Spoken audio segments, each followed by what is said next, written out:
चलो, हम स्टार्ट करते हैं। सबसे पहले तो फाइनल ईयर के बारे में आपको कुछ चीज़ें बता दूं कि इसको आपने लेके किस तरह चलना है। क्योंकि जो फाइनल ईयर होता है ना, बहुत शॉर्ट ईयर होता है और इसमें ये होता है कि आपकी डिफरेंट क्लिनिकल रोटेशंस चल रही होती हैं। और हर कॉलेज में ऑलमोस्ट ये होता है कि डिफरेंट बैचेस बनते हैं और किसी एक सब्जेक्ट की पहले रोटेशन होती है मॉड्यूल 1 में। इसी तरह जो मेजर सब्जेक्ट है उसकी एक ही होती है, मेडिसिन या सर्जरी। और जो माइनर होते हैं वो एक मॉड्यूल में दो की हमारे पास रोटेशन होती है, गायनी और पीड्स की। तो इसमें मेन यही आता है कि पूरा साल जो है ना, बंदे को यही समझ नहीं आती कि उसने कौन से सब्जेक्ट को पढ़ना है और कौन से सब्जेक्ट को किस तरह करना है। क्योंकि एक तो रूटीन बहुत ज़्यादा हेक्टिक होती है। लाइक मॉर्निंग में भी आपके लेक्चर्स हो रहे होते हैं, वार्ड्स हो रहे होते हैं। फिर मोस्टली आपके इवनिंग में भी वार्ड हो रहे होते हैं, नाइट में भी वार्ड हो रहे होते हैं, कुछ कॉलेजेस में हो रहे हैं। तो बंदे का ना बिल्कुल भी सेल्फ स्टडी का टाइम नहीं मिलता। और एक ओरिएंटेशन भी नहीं होती कि स्टडी को किस तरह करना है और किस टाइम पे करना है। और पूरे वीक में बंदा इतना ज़्यादा एग्जॉस्ट हो जाता है कि वीकेंड पे जो है ना बिल्कुल भी पढ़ने का दिल नहीं करता। तो मैं अपने पर्सनल एक्सपीरियंस से कुछ आपके साथ स्ट्रेटजीज या वो चीज़ें शेयर करूंगा कि अगर मुझे दोबारा मौका दिया जाए तो मैं इस चीज़ को किस तरह इम्प्रूव कर सकता था, या कौन से मेथड्स थे जो मैंने यूज़ किए अपनी फाइनल ईयर को अच्छा बनाने के लिए। तो वही मैं इंशाल्लाह आप सबके साथ शेयर करूंगा। Hope so it will help you all. चलो, तो आज हम जो हमारे लेक्चर आउटकम्स होंगे उसमें हम देखेंगे कि कौन सी आपने बुक्स सिलेक्शन करनी है। बुक्स के बारे में देखेंगे, टाइम को किस तरह आपने मैनेज करना है, इफेक्टिव स्टडी शेड्यूल आपने किस तरह बनाना है, स्मार्ट स्टडी आपने किस तरह करनी है, या जो आपकी क्लिनिकल रोटेशंस हो रही हैं उनको आपने इफेक्टिवली किस तरह यूज़ करना है, बेस्ट ऑनलाइन लेक्चर रिसोर्सेज कौन से हैं हमारे पास। और एंड में इंशाल्लाह मैं आपके जो क्वेश्चन या क्यूरीज होंगी उनको आंसर करूँगा। मेरी स्पीड ज़्यादा तेज़ तो नहीं है, आप सबको समझ आ रही है साथ साथ? काइंडली चैट बॉक्स में बता दें।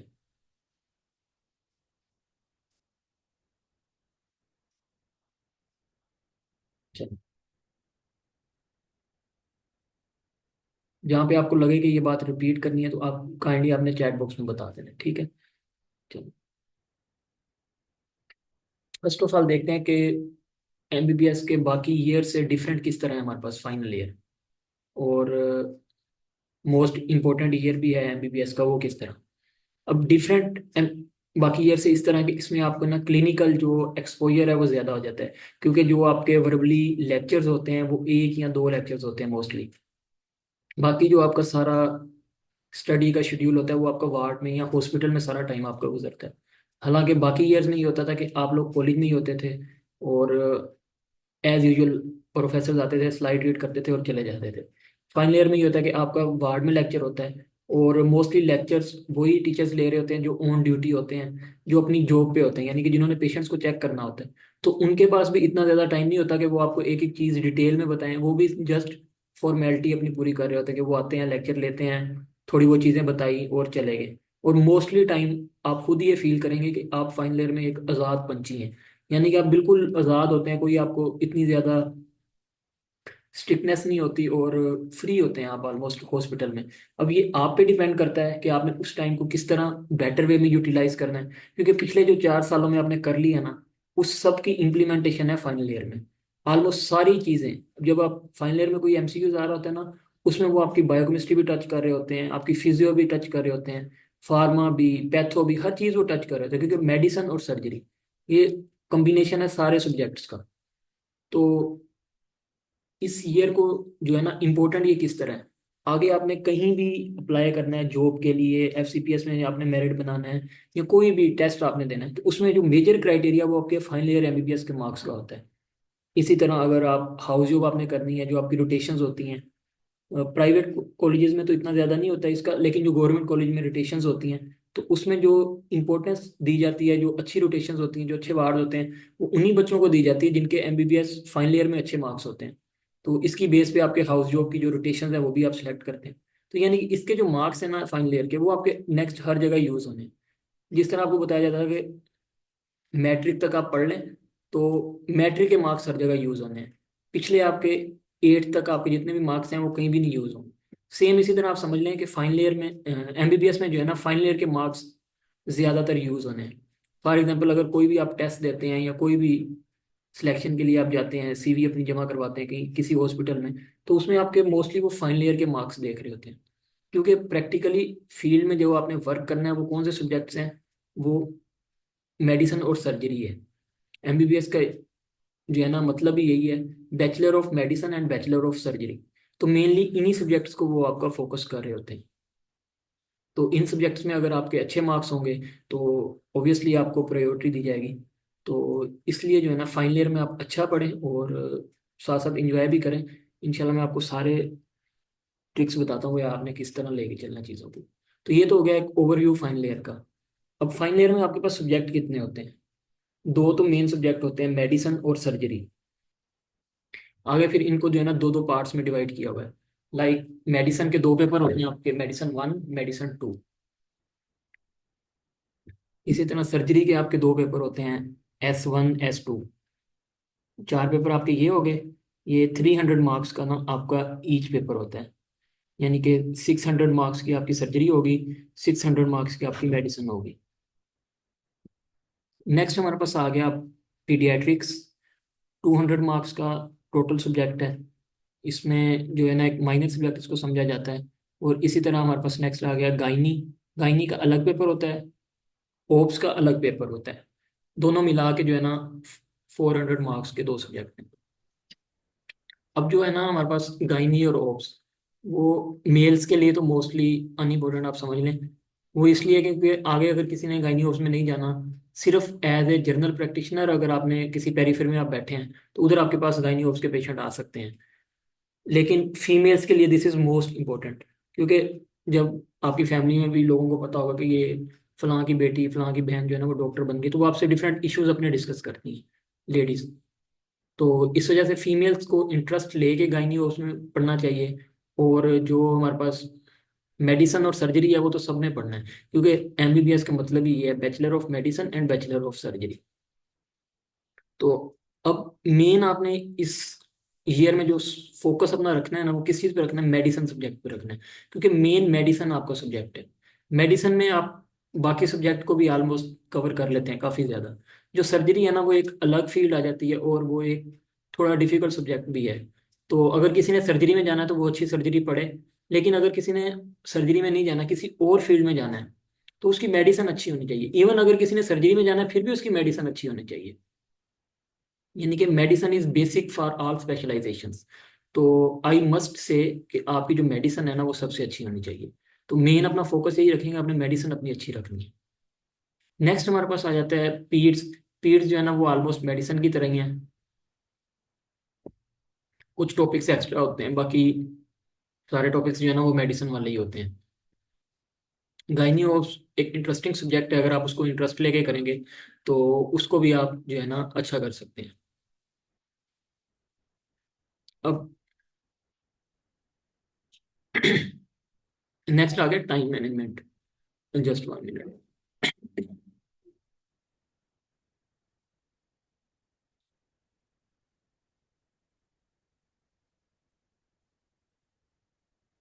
टाइम मैनेजमेंट, अब कुछ बच्चे होंगे उनकी मेडिसिन की रोटेशन चल रही होगी, कुछ होंगे उनकी सर्जरी की चल रही होगी, कुछ होंगे उनकी गायनी की या पीड्स की चल रही होगी।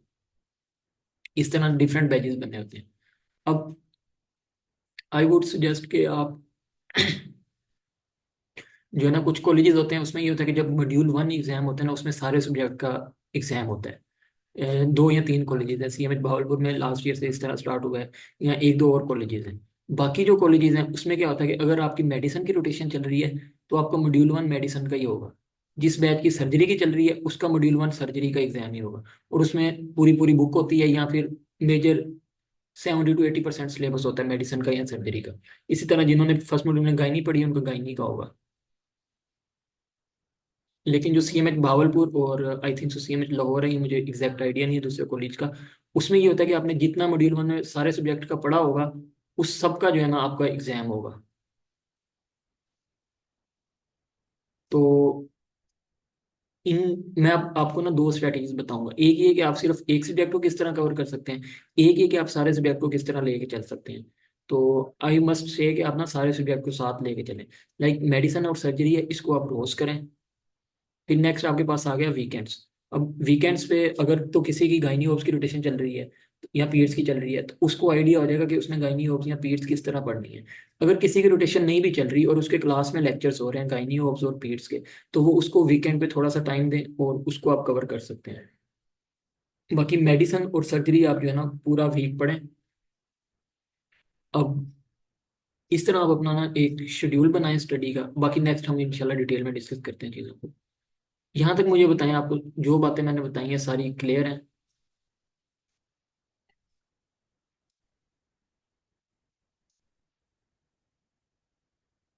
काइंडली सारे इंटरेक्ट करें ताकि मुझे भी पता चले कि आप सब सुन रहे हैं।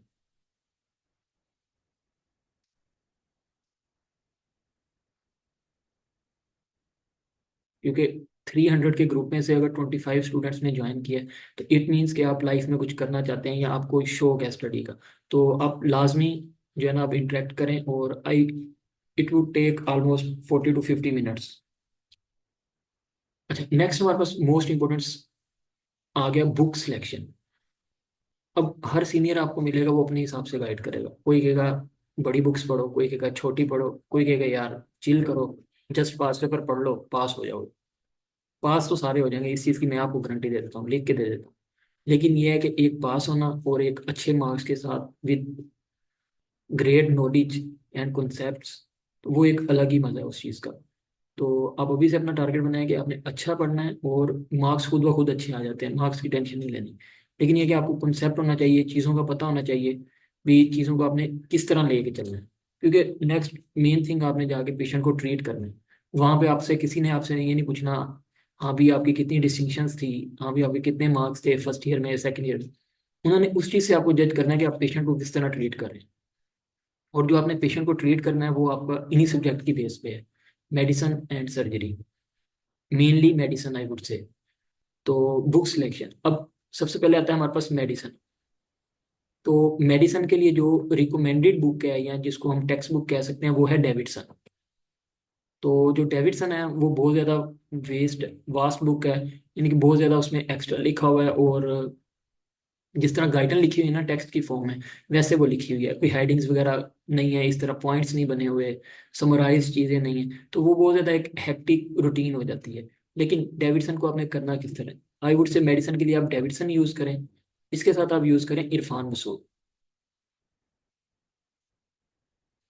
इरफान मसूद बहुत अच्छी बुक है, समराइज्ड है, बुलेट्स में चीज़ें दी हुई हैं, इंपॉर्टेंट पॉइंट्स।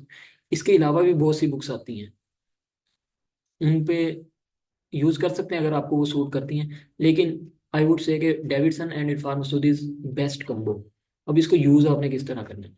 फॉर एग्जाम्पल आप रेस्पिरेटरी सिस्टम पढ़ने लगे हैं, तो सबसे पहले आप ओपन करें डेविडसन। उसमें देखें उन्होंने ना रेस्पिरेटरी सिस्टम का फर्स्ट जो पेज होगा ना उस पर सारे साइंस एंड सिम्टम्स लिखे होंगे भी, ह्यूमन बॉडी बनी होगी और साइन सिम्टम्स लेबल किए होंगे भी, ये साइन सिम्टम्स होते हैं। फॉर एग्जांपल हम एग्जांपल लेते हैं रेस्पिरेटरी सिस्टम की, तो उन्होंने बताया होगा किस तरह क्लबिंग हो रही है, कौन सी डिजीजेज में हो रही है, नेल्स दिखाए होंगे। साइनोसिस हो रही है, कौन सी डिजीज में हो रही है।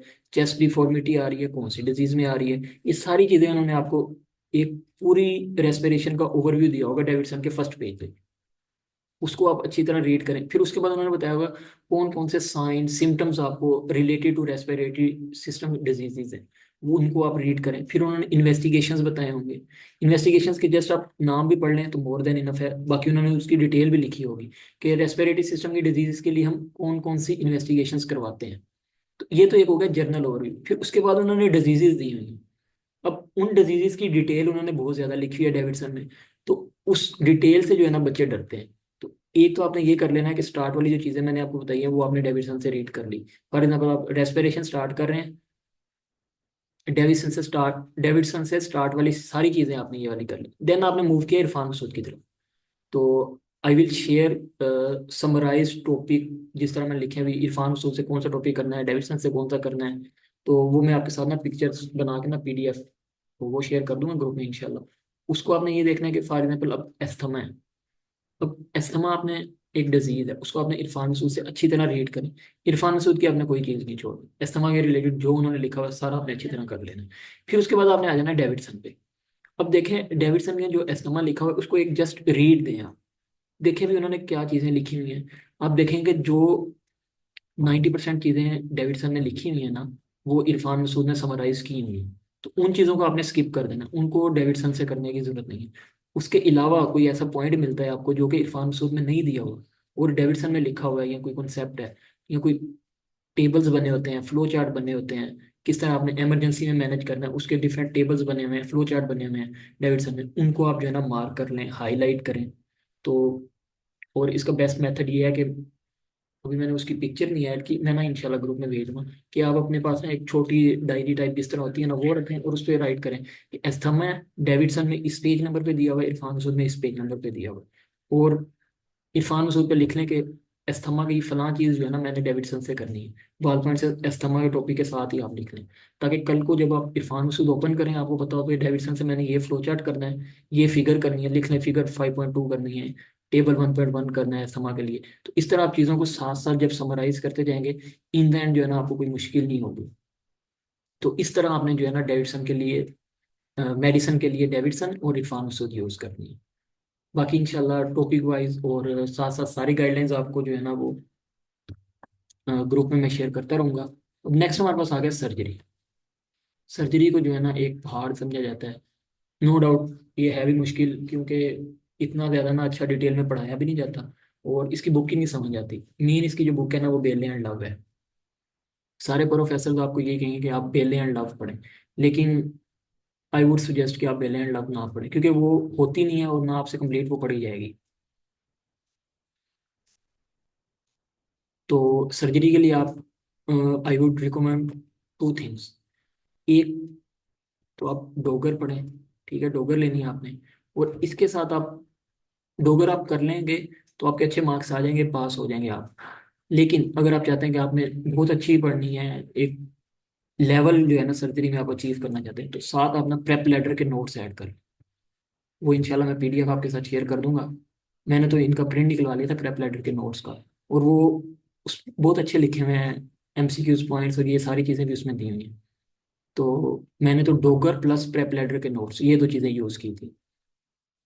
और जनरल सर्जरी के लिए एक शॉर्ट लिस्टिंग है मेरे पास, वो भी मैं शेयर कर दूंगा। वो मैंने यूज़ की थी जो कि डेविडसन से है। कुछ ऐसे टॉपिक्स हैं जो कि डोगर में नहीं दिए हुए जनरल सर्जरी के, लेकिन उसमें से ऐसी की होता है, जिस तरह वुंड हीलिंग है और एक दो टॉपिक्स और हैं। तो उनके लिए जो है ना आपने वो शॉर्ट लिस्टिंग यूज़ कर लेनी है, तो मोर देन इनफ। तो ये हमारे पास सर्जरी की बुक्स होगी। Then paediatrics.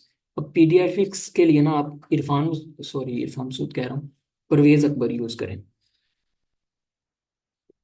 लेकिन परवेज अकबर में अगर आप खोल के देखेंगे ना रेस्पिरेशन, तो ऑलमोस्ट 15 to 16 टॉपिक्स दिए हुए हैं हर सिस्टम के। लेकिन पीड्स में करने कितने हैं?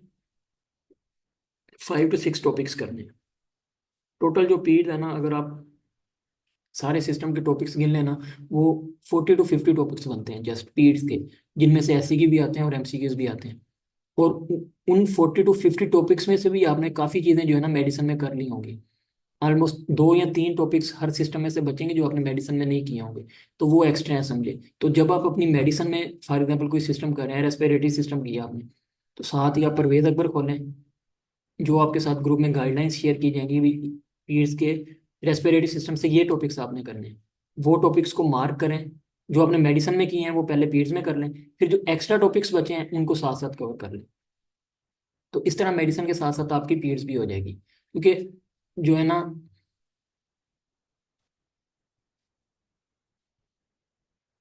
पीड्स और मेडिसिन ऑलमोस्ट सेम सब्जेक्ट है, बस 19-20 का थोड़ा सा डिफरेंस है। तो वो मैंने जो आपको मेथड बताया ना, इस तरह आप मेडिसिन के साथ साथ पीड्स कर सकते हैं। तो नेक्स्ट हमारे पास आ गया गाइनी ओप्स। गाइनी ओप्स के लिए आई वुड सजेस्ट कि आप 10 टीचर्स ही यूज़ करें, क्योंकि वो टेक्स्ट की फॉर्म में लिखी है और उसमें से मोस्टली एमसीक्यूज आ रहे होते हैं। इरफान मसूद भी एक इसकी शॉर्ट बुक भी आती है इरफान मसूद, वो भी अच्छी है। वो गाइनी और ओप्स की एक ही बुक है इरफान मसूद। लेकिन 10 टीचर्स अगर आप यूज़ करेंगे, गाइनी की आपको अलग बाय करनी पड़ेगी, ओप्स की आपको अलग बाय करनी पड़ेगी। तो आई वुड सजेस्ट कि आप जो है ना 10 टीचर्स ही करें, क्योंकि वो बहुत ज़्यादा अच्छी लिखी हुई है और चीज़ें रिटेन भी रहती हैं, पैराग्राफ फॉर्म में लिखी हुई हैं। तो 10 टीचर्स आप गाइनी ओप्स के लिए यूज़ करें। अच्छा, आपको पूछ रहे हैं कि चैट बॉक्स में कि जो है ना स्टेप अप, स्टेप अप बहुत अच्छी बुक है, आई वुड, मैंने खुद पर्सनली रीड किए हैं कुछ टॉपिक्स उससे। लेकिन मुझे जो है ना, सिर्फ स्टेप अप या सिर्फ डेविडसन या सिर्फ इरफान सूद, मैं इसको फेवर नहीं कर रहा। आप जो है ना, मैंने समझे कि अपने एक्सपीरियंस से बता रहा हूँ कि अगर आप स्टेप अप भी कर लेते हैं तो अच्छी बात है, कर लें अगर आपको सूट कर रही है। लेकिन मुझे वो सूट नहीं की थी, क्योंकि उसमें अजीब तरह एक ना लिखी हुई है, उसका टेक्स्ट नहीं एक तो सही लिखा हुआ, और दूसरा जो है ना, अ, मुझे स्टार्ट से ही बड़ी बुक्स पढ़ने का, तो मैंने डेविडसन का सोचा था कि मैंने वो करनी है। लेकिन डेविडसन बहुत ज़्यादा थी, तो उसको मैंने शॉर्ट लिस्ट किया, और उसके करीब करीब मुझे जो मिली वो इरफान मसूद मिली। तो इसीलिए मैंने डेविडसन और इरफान मसूद का कॉम्बिनेशन यूज़ किया। और आपको भी मैं ये सजेस्ट करूंगा कि आप इसका कॉम्बिनेशन यूज़ कर सकते हैं। बाकी स्टेप अप अच्छी बुक है, कुछ टॉपिक्स मैं खुद आपको गाइडलाइंस में बताऊंगा जो आपने स्टेप अप से करने हैं, तो वो आप साथ साथ कर सकते हैं। स्टेप अप और इरफान सूद, दिस इज आल्सो गुड। बात फिर वही आ जाएगी कि ये भी बहुत ज़्यादा लेंथी हो जाएगा, क्योंकि मैंने आपको बताया कि इरफान मसूद आपने मेन बुक रखनी है, और डेविडसन से जस्ट टेबल्स, फ्लो चार्ट्स या कोई डायग्राम दी हुई तो वो आपने करनी है। जब आप स्टेप अप और इरफान मसूद करेंगी तो वो एक दोनों ही टेक्स्ट फॉर्म में है, और बहुत ज़्यादा हो जाएगा। लाइक चीज़ें, स्टाइल होता है ना हर राइटर का बुक लिखने का, इरफान सूद का और स्टाइल है, डेविडसन का ओ सॉरी स्टेप अप का और स्टाइल है। तो वो दो स्टाइल्स आपको फिर पेपर में जो है ना, सही फोकस नहीं हो रहा होगा कि मैं कौन सी चीज़ को याद करूँ कौन सी चीज़ को ना याद करूँ। इसलिए मेन अपनी एक ही बुक रखें, बाकी साथ आप बेशक 10 बुक रीड कर लें, लेकिन उधर से जो आपको एक्स्ट्रा पॉइंट मिलता है उसको आप अपनी मेन बुक पे राइट कर लें। इस तरह आप कर सकते हैं। बिल्कुल, आप प्रेप लेटर के नोट्स भी यूज कर सकते हैं, लेकिन प्रेप लेटर के नोट्स जो है ना वो बहुत ज़्यादा लेंथी हो जाते हैं मेडिसिन के लिए। आई वुड सजेस्ट कि आप जो है ना, क्योंकि उसमें बहुत ज़्यादा एक्स्ट्रा चीज़ें भी उन्होंने दी हैं जो कि हमारे अंडर ग्रेजुएट लेवल पे नहीं ज़रूरत उनकी। तो इरफान मसूद और डेविडसन इज़ बेस्ट। नेक्स्ट पूछा है कि इन्होंने कि पीड्स जो है ना दोबारा बता दें। पीड्स का मैंने ये बताया कि total for example respiratory system है ना, मेडिसिन में अगर आपने रेस्पिरेटरी सिस्टम के 6 टॉपिक्स करने हैं ना, तो पीयर्स में आपने रेस्पिरेटरी सिस्टम के 8 टॉपिक्स करने हैं। अब इस 8 में से 6 टॉपिक्स वही हैं जो आपने मेडिसिन में कर लिए हैं। तो जब आप मेडिसिन में रेस्पिरेटरी सिस्टम करें तभी आप पीयर्स में जो रेस्पिरेटरी सिस्टम है उसको भी साथ ही रीड कर लें। वो इंशाल्लाह मैं टॉपिक वाइज सारी गाइडलाइंस आपको जो है ना वीकली वीकली भेजता रहूँगा। तो जो बाकी 2 टॉपिक्स बचे हैं उनको आप जो है ना वो बाद में दोबारा कर लें पीड से, पीड्स वाली बुक से, परवेज अकबर से रीड। तो इस तरह जो है ना आप अपनी पीड्स को अच्छा कर सकते हैं। यानी कि मेडिसिन में जो आप मेहनत कर रहे हैं साथ साथ आप अपनी पीड्स भी कर सकते हैं।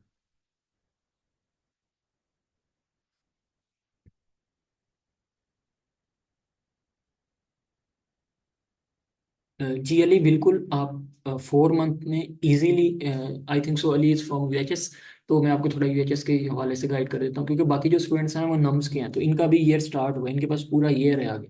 तो यूएचएस के लिए ये है कि आप 4 मंथ में इजीली हो सकता है।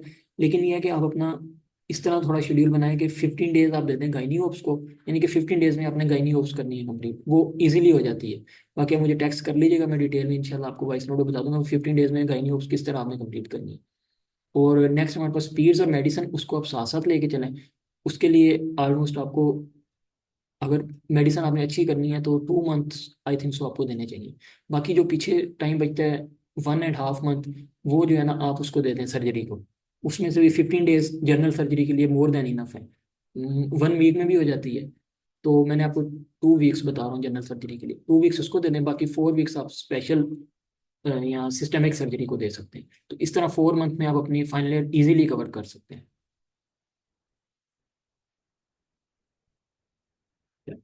Next smart study techniques. Smart study techniques में, अच्छा ये मीटिंग अगर एंड हो जाएगी ना, सेम लिंक के साथ आपने ज्वाइन करना है। स्मार्ट स्टडी टेक्निक्स, अच्छा इसमें ये अब देखें ना, मेडिसिन का मैं थोड़ा आपको ओवरव्यू देता हूँ।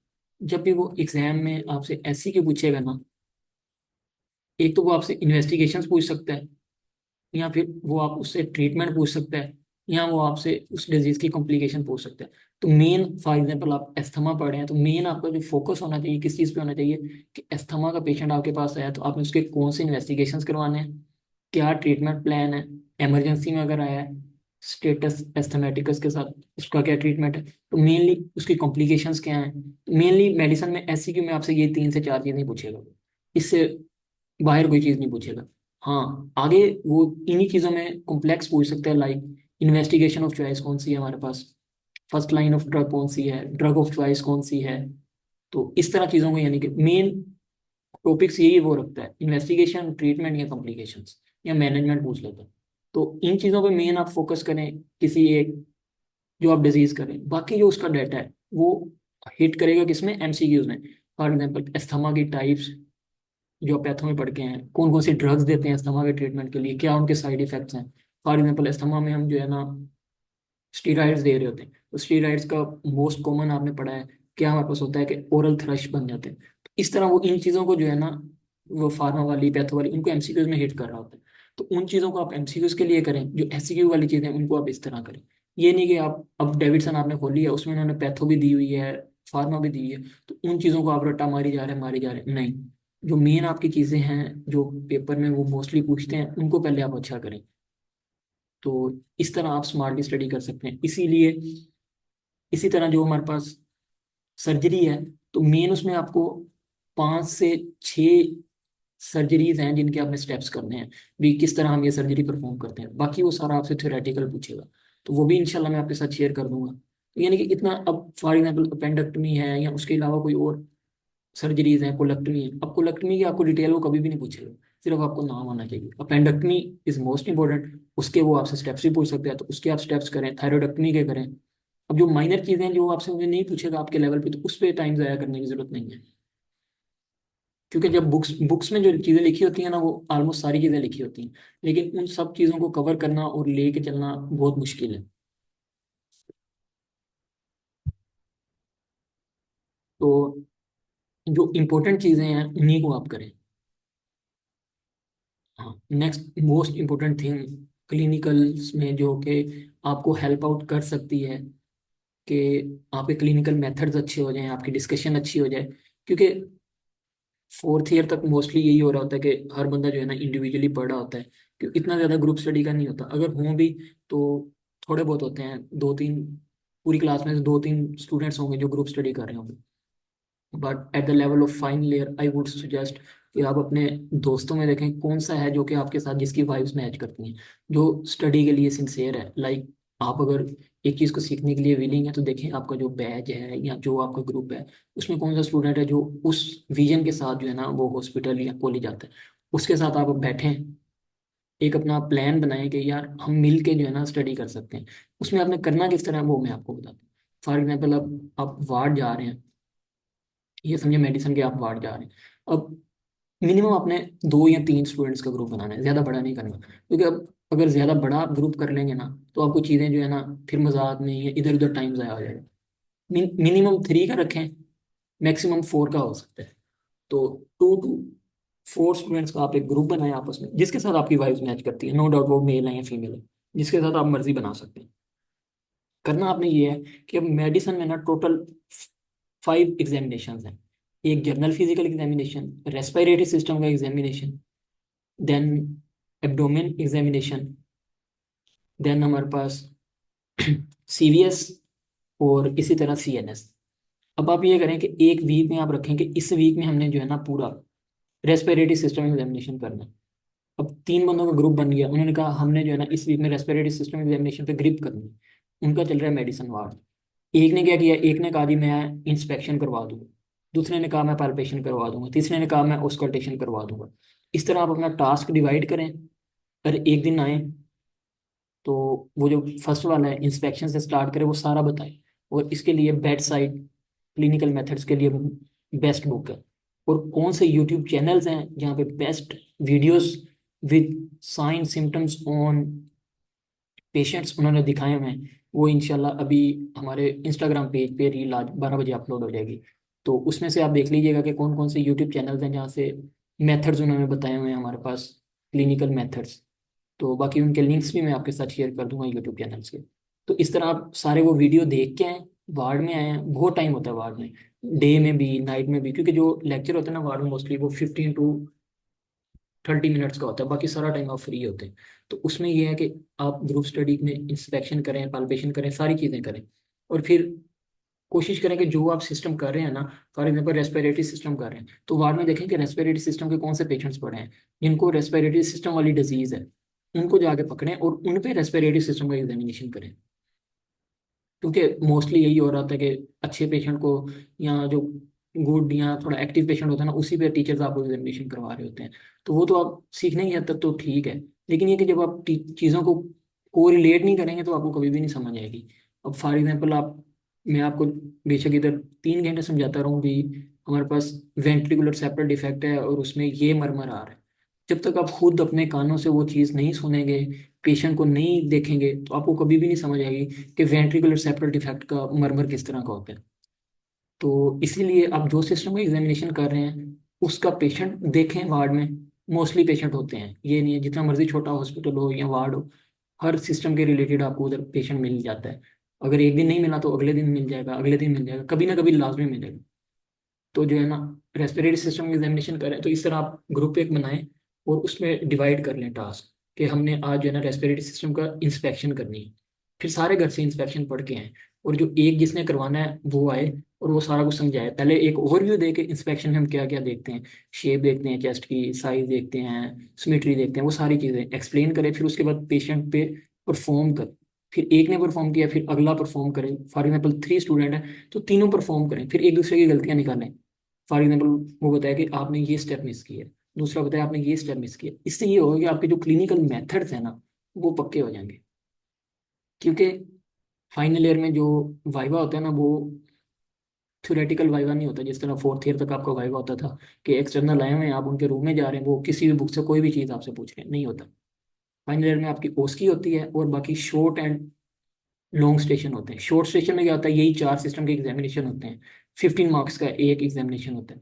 एक पे रेस्पिरेटरी सिस्टम का एग्जामिनेशन करवाएंगे, लाजमी है, हर बच्चे से करवाना है। अगले पे एब्डोमेन का करवाएंगे, हर बच्चे से करवाना है। फिर इसी तरह सीवीएस का करवाएंगे, इस तरह सीएनएस का। यानी कि हर बच्चे से ये चारों एग्जामिनेशन होने हैं, मेडिसिन में भी, पीएड्स में भी। तो पूरा साल अगर आप इनकी प्रैक्टिस करेंगे तो इजीली आप अच्छे मार्क्स स्कोर कर सकते हैं। अच्छा, ये मीटिंग एंड हो जाए तो सेम लिंक के साथ आपने ज्वाइन करना है।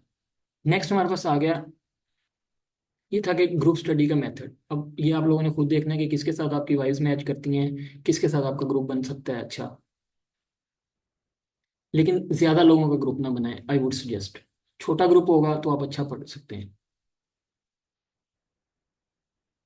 जी जी, मैं एक एक सब्जेक्ट का सारा कुछ बताता हूँ, सर्जरी का भी मैं आपको बताता हूँ। अच्छा, ये मीटिंग एंड हो रही है, इसके बाद आपने ना सेम लिंक के साथ